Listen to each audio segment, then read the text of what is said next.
The Military Assistance Command, Vietnam, Studies and Observations Group, universally known by its acronym MACV-SOG, was a highly classified and unconventional unit that operated in the shadows of the Vietnam War between 1964 and 1972, conducting some of the most perilous, complex, and controversial missions ever undertaken by American Special Operations Forces.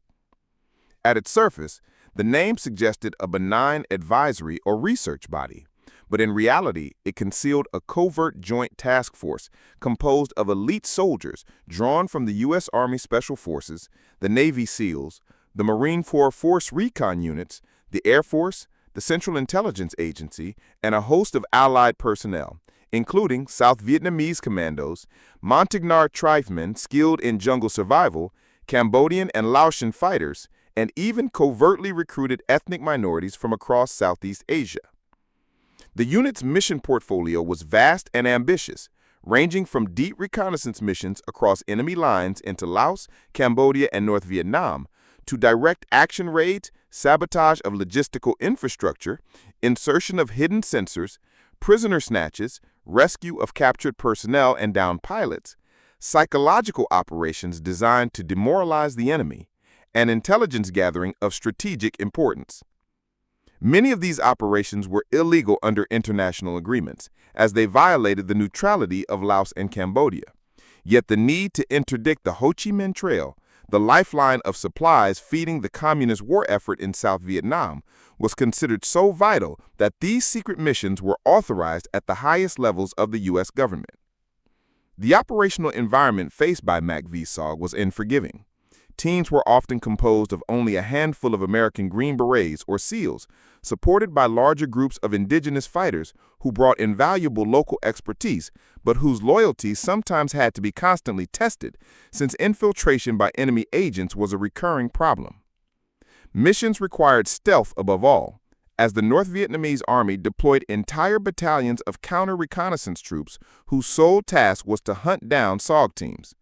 Once discovered, these small units could find themselves facing enemy forces numbering in the hundreds, forcing them to rely on superior training, improvisation, and immediate coordination with U.S. air assets, including helicopter gunships, tactical bombers, and even B-52 strikes to survive. Helicopter insertions and extractions were themselves extremely hazardous, as landing zones were often under heavy fire, and entire teams were sometimes wiped out before rescue could arrive. Despite this, MACV-SOG developed some of the most advanced small unit tactics of the era, combining guerrilla-style warfare with cutting-edge technology, including remote sensors, encrypted radios, experimental weaponry, and innovative air-ground coordination methods.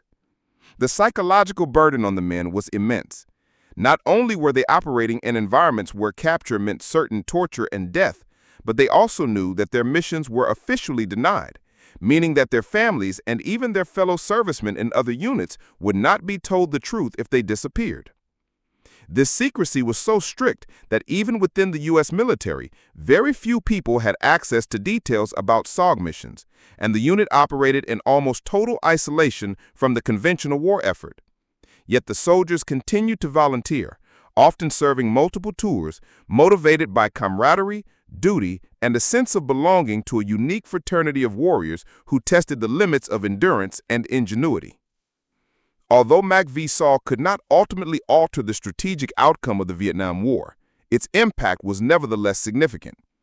Its teams inflicted serious damage on North Vietnamese logistics, uncovered crucial intelligence about enemy troop movements, and developed doctrines of unconventional warfare that influenced American Special Operations Forces for decades to come.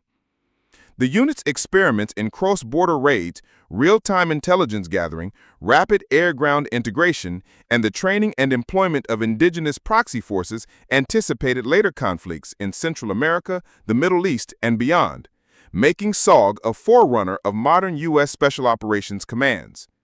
Casualties were extremely high, with some estimates suggesting that entire teams were lost at rates far exceeding those of conventional units. But the men of MACV-SOG created a legacy of valor and innovation that only began to be recognized years later once their missions were declassified in the 1980s and 1990s.